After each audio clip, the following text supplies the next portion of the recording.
Sorry about my delay here, everybody. All right. No problem. We can make it up on the back end, right?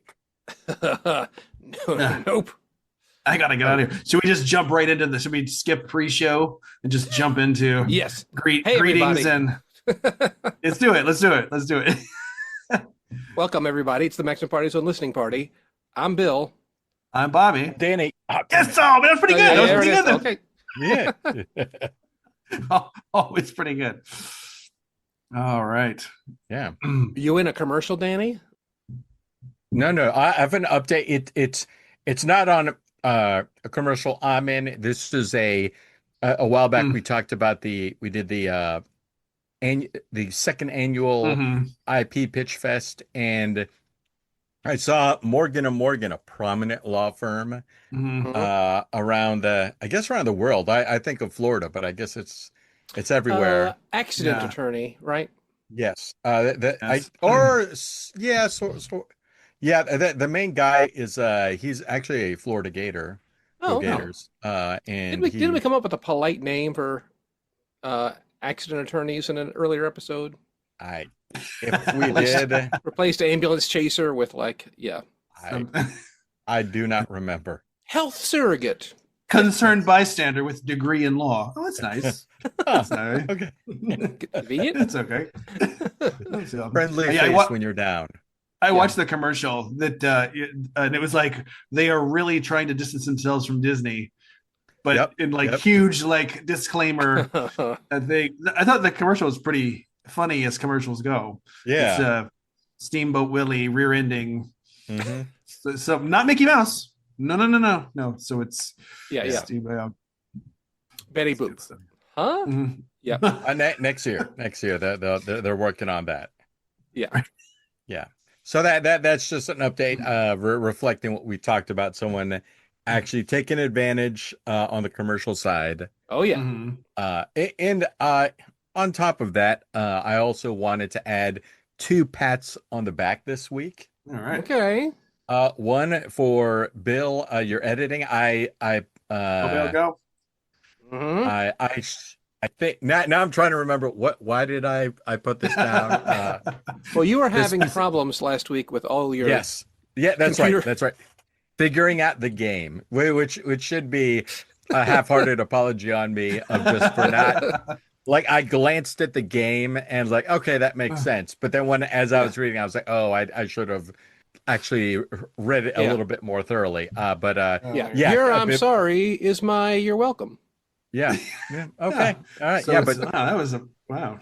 Yeah. It just listening to it, I was like, wow, that was very nicely done. Just smooth. Yeah. So that was Not great. nearly as clunky as I recall it being. No, it was pretty damn painful. Is how I remember it. But the good thing it's not a live show. But then the other pat on the back, there's a second pat on the back, is actually for the 3 listener submissions that made it into the show. Wow. That's right. Yes. Yes. 3. They are taking over. Save room for us. It's a slow segue to someone else doing the show. It was subtle, but it happened. All of a sudden, we're each slowly replaced. Invasions of the Body Snatchers style. Yeah. Wait a minute. I don't recognize anyone. Or A lot of screeching. Yeah. Pointing and screaming. Stop doing it. Could you mute yourself if you're going to point and scream? I'm sorry. Oh, I'm sorry about that. Body Snatchers all the time. Body Snatcher podcast. Taking over. Body Snatcher pod. That's correct. Body Snatcher pod. Pod. That's right. Yeah, from our pod to yours. In pod we trust, everybody. Here we go. It writes itself.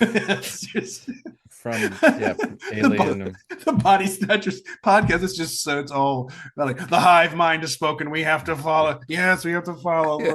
It's funny that's dangerously close to the what I'm gonna pitch for the big budget. Oh, okay. Movie.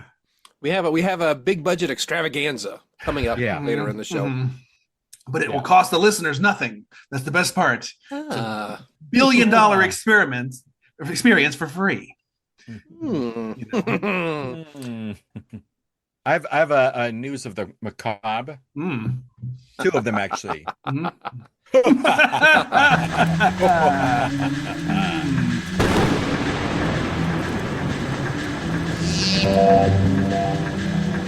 News of the macabre. One of them, just quickly, it looks like they're going to redo the Cabinet of Dr. Caligari, Okay. the 1921 German expressionist horror movie that Mhm. for some reason in my head, I remember assuming, maybe rightly so, that Edgar Allan Poe was in it, or Edgar Allan Poe, Lon Chaney was in it because he was in Yeah. everything. But no, it was a German film. Yeah. But they're recasting it with Michael Shannon as Okay. the main guy, and then a bunch of perhaps European or directors I didn't recognize their names and Yeah. people involved. So maybe it'll be interesting. It's one We'll of those see. movies kind of like Metropolis, where it's like, oh yeah, I've seen one Yeah. scene. Yes. Never seen the Yeah. whole thing. That's the Caligari cabinet Yeah. guy. Mhm. What's the movie Yeah. about? Never seen it. Yeah. Don't But I can know. identify the poster. Yeah. Well, Mhm. he's some mentalist or something. He hypnotizes people, and I don't remember. Yeah, I he sends remember. out his somnambulist Caesar to go out and bring people back to his lab. I love it too. The thing is like 45 minutes long, the whole movie. They just, in all those silent movies, like, what an epic! It's 45 minutes. Really? So there's no one talking. They just get right to it. They just get right to it. Yeah, Let's go. They don't have those time. Germans. Yeah. Yeah. The pacing has got to be incredible. We are the most efficient movie makers of all time. Okay. We That's trim fine. all lesser. Wait, slow down. Slow down. You trim the fat. You trim the fat. You trim the fat. That's it. And so Michael Shannon is going to be Yeah, I assume the doctor or the. I mean, that's a good question. Like I assumed, like I read the guy with the strange teeth and the bug eyes. Yeah. He already has the bug eyes. So You're halfway there. Yeah. yeah. But who's going to be the cabinet? Maybe There's going to be some diversity. Yeah. What's this cabinet made out of?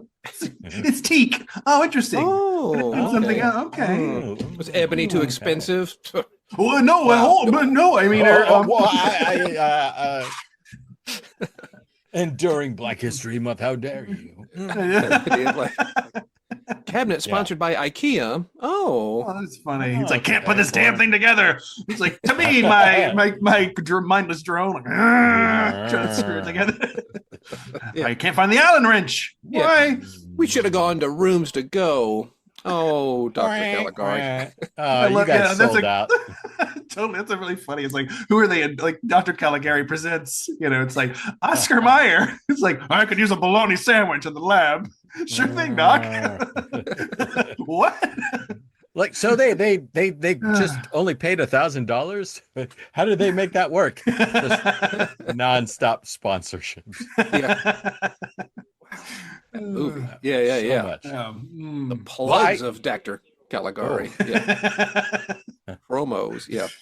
I had a second news of the macabre, and and it's a CNN story.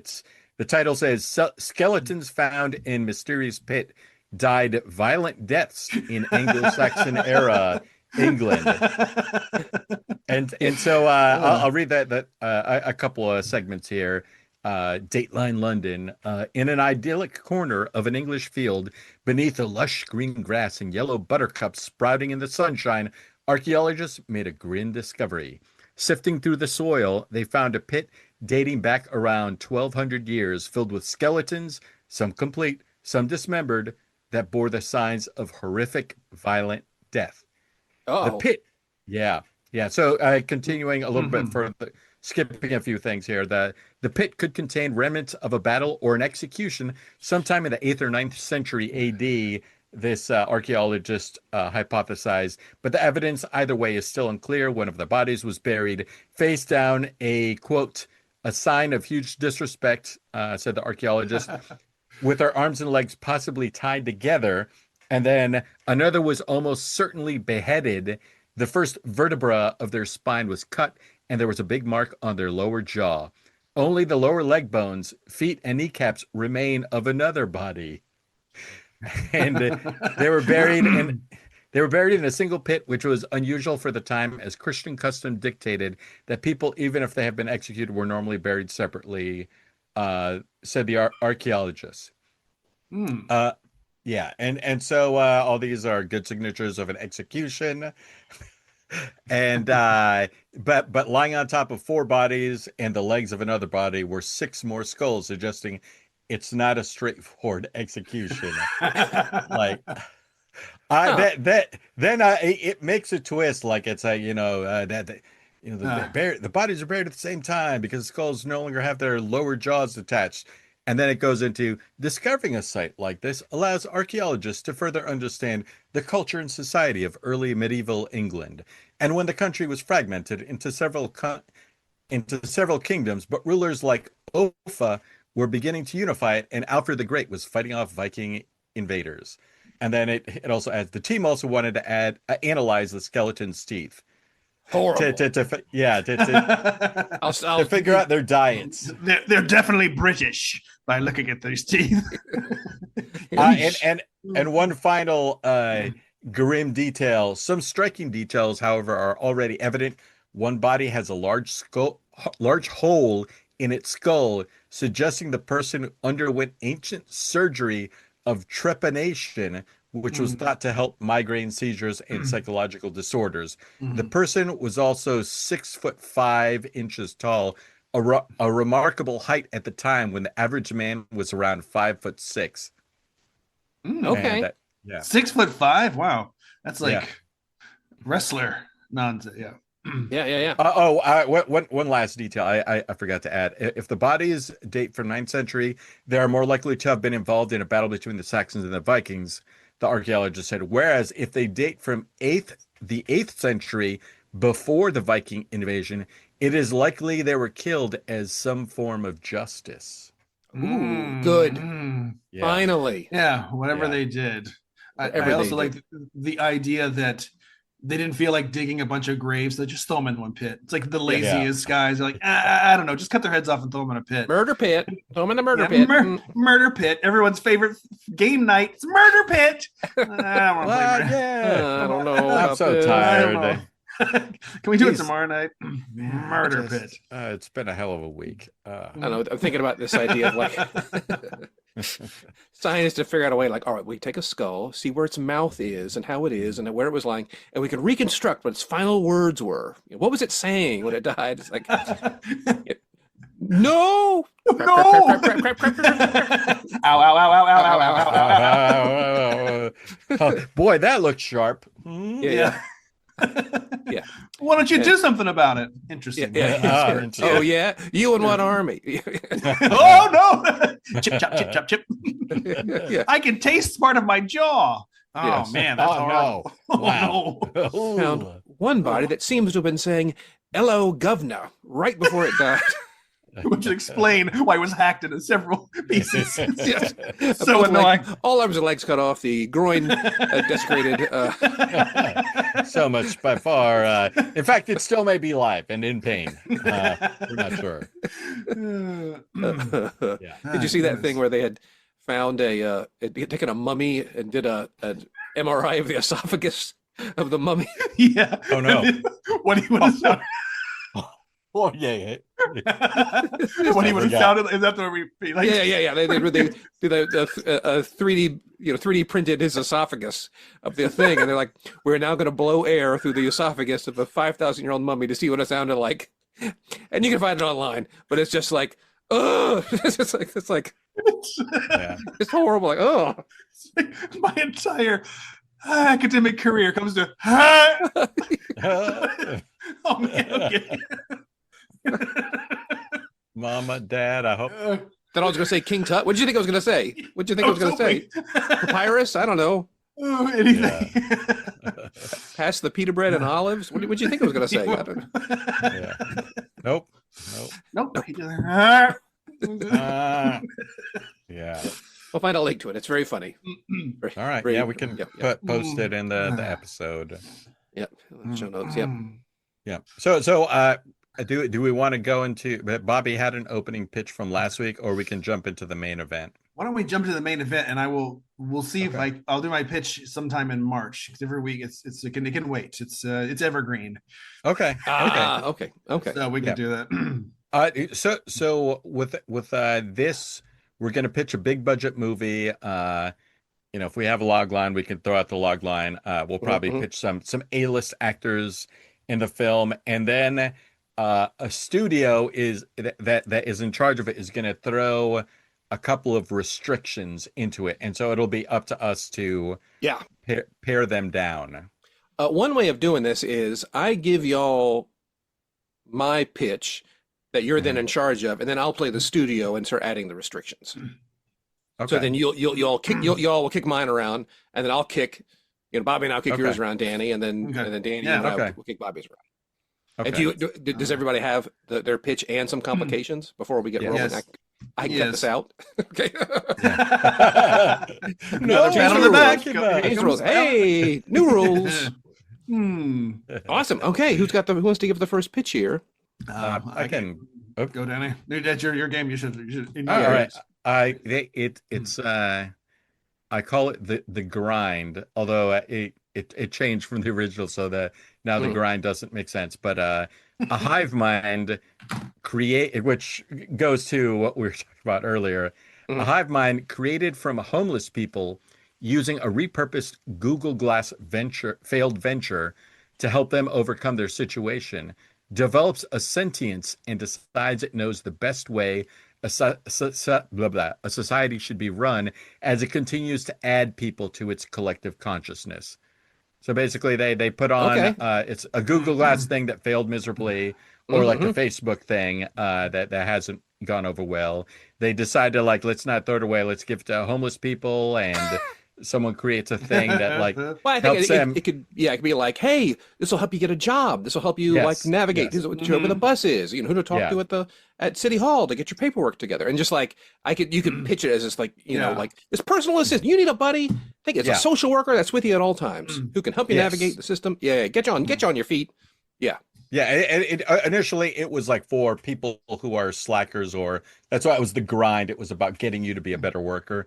But this one just goes for the homeless people, helps unite them and use their collective experiences and knowledge, because not every homeless person is, they all have some stuff, they've probably some great fallen men are in there. And so it grows, gets built, and finally decides we need to, it becomes something else. So Gotcha. Okay. And it starts to take over the world, and then there's the battle, and just the three main people is the creator of it, sort of a Zuckerberg, Sam Altman creator, and I decided Charlize Theron would be good. It's a woman. She plays a character maybe similar to the one in Prometheus, where she was an ice cold, just all about the bottom line. Yeah.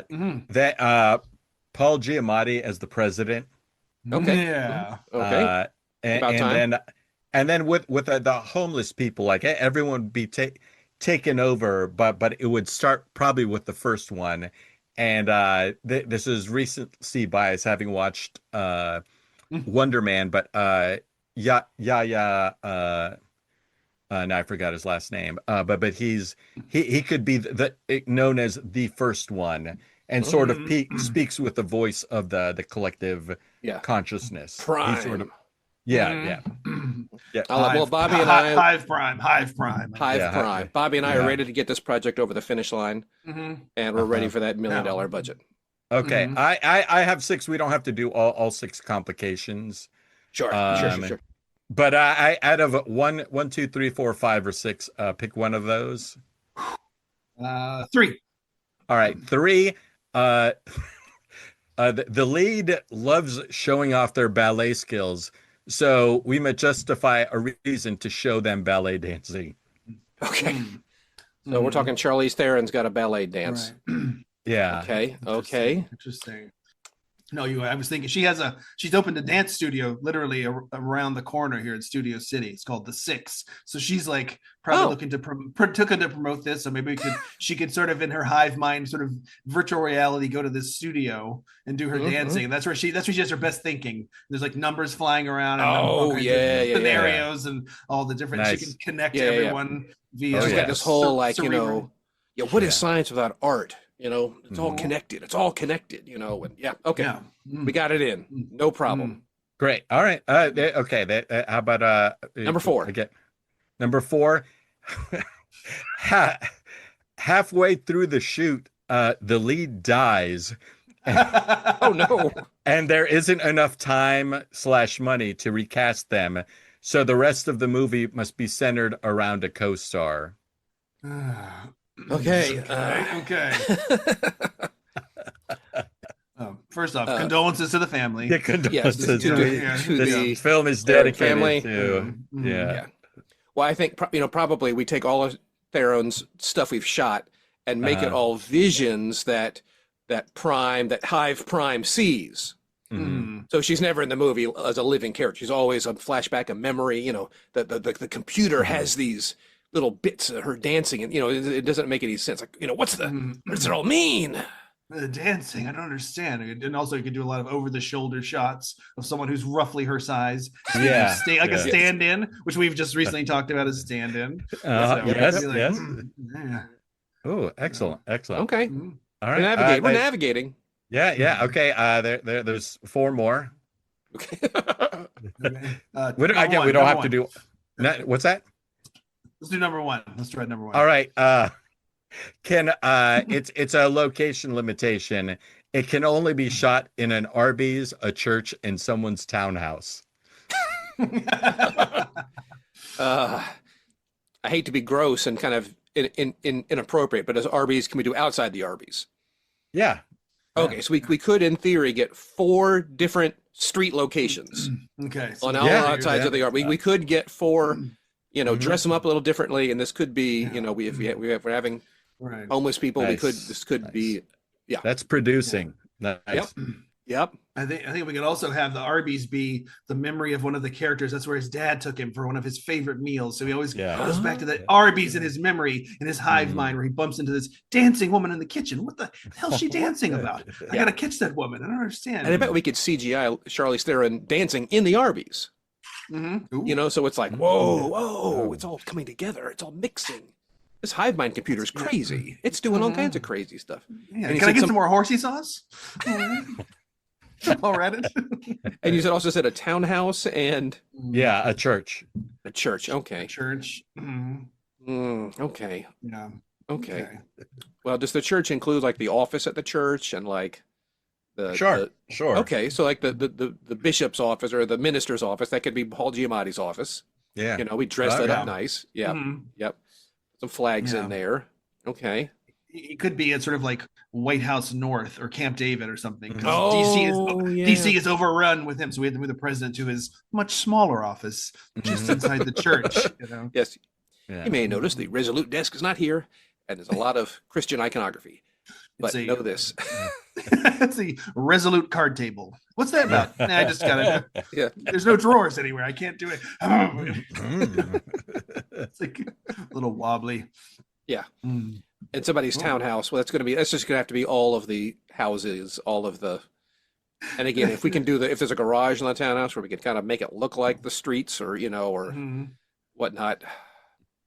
We're having trouble with wide shots. The wide shots are gonna be real difficult. Yeah. Things. We're gonna have to really do some clever.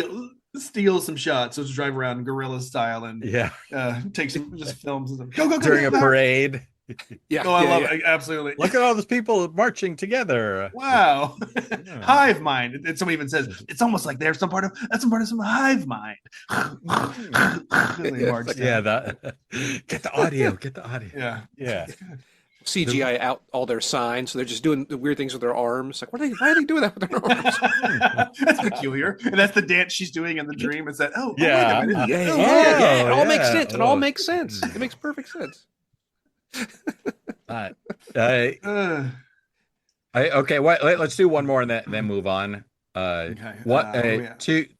2, 5, or 6? Let's do 5. All right. The lead wants to push a political message through the film. And this is, we're going to go with a wacky one, like vaccines are dangerous.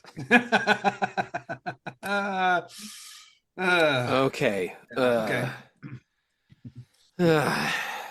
Well, if Charlize Theron has passed away, R.I.P., and so now the other man who's Yaya is now the de facto lead. Yeah. Maybe that's part of his backstory of how he ended up on the streets. Is he had a real problem with authority. Yeah. And just that was always his problem. He never could pay attention in school or hold down a job because he just was always just like so against anyone telling him what to do. Yeah. He also could have been addicted to vaccines, always shooting up, no matter what it was. Like, stop taking it, see? And that's why you can't pay attention. That's why you're hyperactive. All that mercury preservative in the vaccines has gone to your brain. And that's what ultimately saves him from the hive mind. It's like, the mercury's what's stopping them. Quickly, snap open all those thermometers. Yeah. There's so much metallic conductive material in his bloodstream that the hive mind's radio waves it's like shielding, microwave shielding. Right. All right. I love it. Let's we did go it. forward. We did it. I think. Yeah. We conquered those, and we're gonna open big. Love it. Let's make some money. Maybe let's make some money. February, March. Maybe a February, March opening. Yeah. That's right. What time of year? It won't be in the holiday. We're during the holidays. No. Yeah. No. A September release. All right. I like it. Yeah. All right. What's next? Awesome. Okay, Bob. I've got one here, Bob. You ready to go? Either one. We could. Why don't you go ahead? I got one. Okay. All right. Yeah. For Natalie Portman, one Oscar is not enough. So we're now going to do Natalie Portman in a Mata Hari biopic. Oh. And we're going to follow through her whole life from born in Holland in the Netherlands and then moved to Java to marry a man she never met. So we've got Europe, we've got Indonesia in here, and then of course she dances in Paris cabaret. I think gets mixed up in the Second World War and is constantly always traveling between Spain and UK and I guess it was UK, Spain and England and whatnot, and then suddenly gets mixed up with some German diplomats, whatnot, who pay to, what they say was to replace some property that was damaged at her home when the Germans invaded in World War I. But other people say, no, that was your payment for being a spy. So it follows her whole life, her whole career, soup to nuts. Natalie Portman swinging for the Oscar fences. Okay. Accents, costumes. Yes. Yeah. Oh yes, the tragic life of Mata Hari. The tagline is something allegedly she said at her trial: "A harlot, yes; a traitoress, never." Ooh, Wow. Traitoress. That's the title of the movie. Traitoress. Traitoress. It's a female traitor. Oh, isn't it just be a you're just traitor? Traitoress. It's a little more. It's the feminine. It's a feminine traitor. Is that new reality show? Yeah, you're sure. Yeah, sure. Yeah. Watch it in the theaters. I love it. I would think it sounds amazing. All right. Hopefully there's no problem. I don't want any problems. Yeah, it should be fine, right? Well, here's the thing. Just talking to the studio bigwigs, and there's going to be some complications. We got to do some rewrites and things, and you get to choose 1 through 8 for what they'll be. Let's start with 7. I'm going to go ahead and break the fourth wall here and say you choose 1 through 8. All right, studio. Bobby said 7. Yeah, 7. Okay. Tom Brady insists on being in the movie. He needs to be in 5 scenes and have at least 20 lines of dialogue. Okay. He's got to be at the trial. He's the judge at the trial. Yeah. You can't mess it.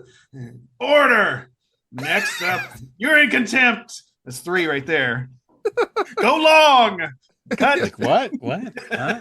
Tom Brady. Let's see how long the lines were. It's just one-word lines. It's just like it's Did he invest in the movie? Like, why is Tom Brady part of it? I'm just curious. He had some kind of hand in this, or we're getting into co-produce, and he just okay. He's we've got some favors. We decided to get. Fox is trying to get their money's worth from that huge contract they gave him, and so okay. Yeah. All right, not bad. Well navigated, well negotiated. Okay, 1 through whatever. I forgot which numbers were left. So everything 8. but 7, yeah. Oh, 8. Yeah, everything but 7. How about 6? Number 6 is this. Well, it turns out, y'all, this is kind of strange, but one of the studio execs has this neon lime green Corvette that they really want in the movie. Is that anachronistic? Would it? It would be anachronistic. It would be quite 'cause anachronistic. it's World War II. World War One. Yeah, But you know what? She's one. trying to steal the plans for this super souped up futuristic car. So she finds the blue, and it's just like, wait a minute, it's the color green will do this thing. So she's like rolling up blueprints and shoving it down her brassiere. Yeah. I'm sorry, I was looking for the ladies' room. Oh, okay. Well, it's not in the And- lab. And she could dream about it. Mhm. Dream driving. Yeah. That's pretty good. That's pretty Take good. that. Take that. Okay. All right. Okay, but so we're clear sailing. There's no other problems, Yeah. right? There's That's no. great. We Yeah, have a few. no, We have Number three. Number 3 is not number a problem, three. right? Number 3 is a problem. Okay. No. Uh-oh. Where are we? Number 3.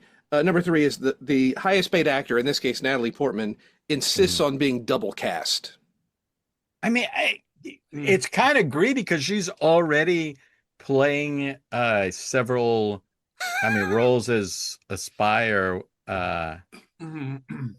like So, so she could We're play just going her to own convince her that she's already been double cast. Yeah. I mean, technically, Mata Hari was her stage name. Oh, so she's And already her actual name, her Yeah. given name was, That's- something in Dutch. yeah. Mhm.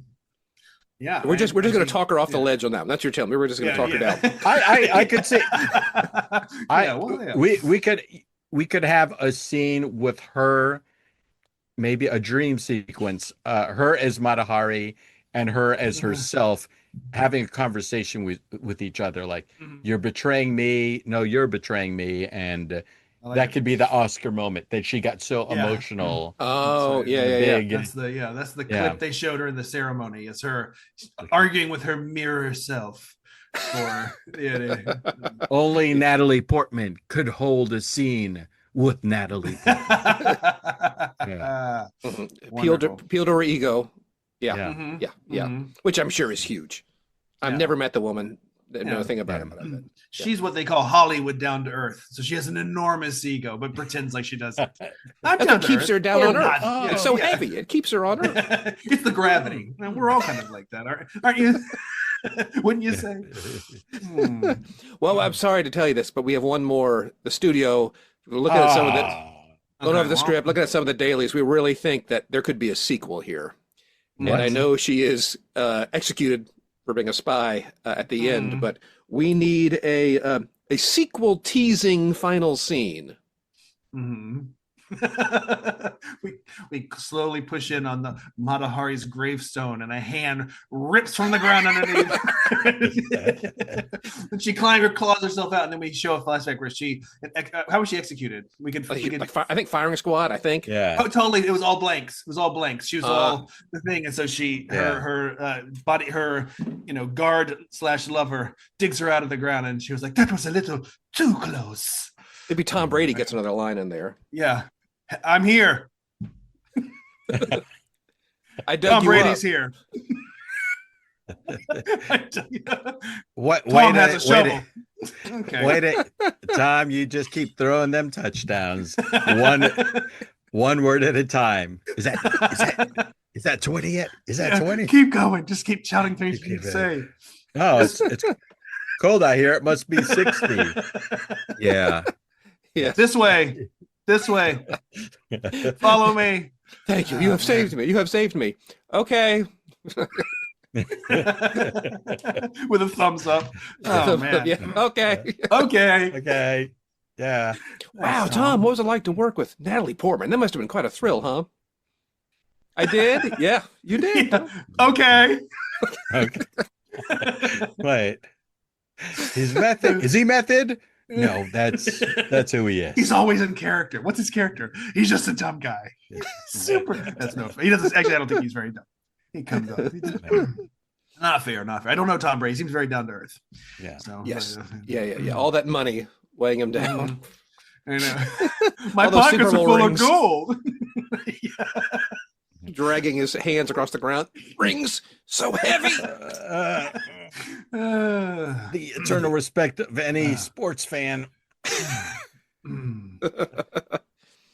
right. All right. All right. Great. All right. Well, No. I have some sad news. I think we may have to pull the plug on this ep a little south because I've got Okay. a thing I need to run to, and we got Yeah. late. There was some bus All right. shenanigans. You know, this episode we Yeah. plowed through kind of fast. I That's apologize, good. but That's Bobby, all we'll good. That's definitely fine. get yours in. Well, we'll world premiere next week. World Oh premiere. yeah, This, I've liked it. This was fun. This was a fun Yeah, game, y'all. This was good, great Yeah. game. Good job, Danny. Pat on the preemptive pat on the back to Danny. Nice. Fine.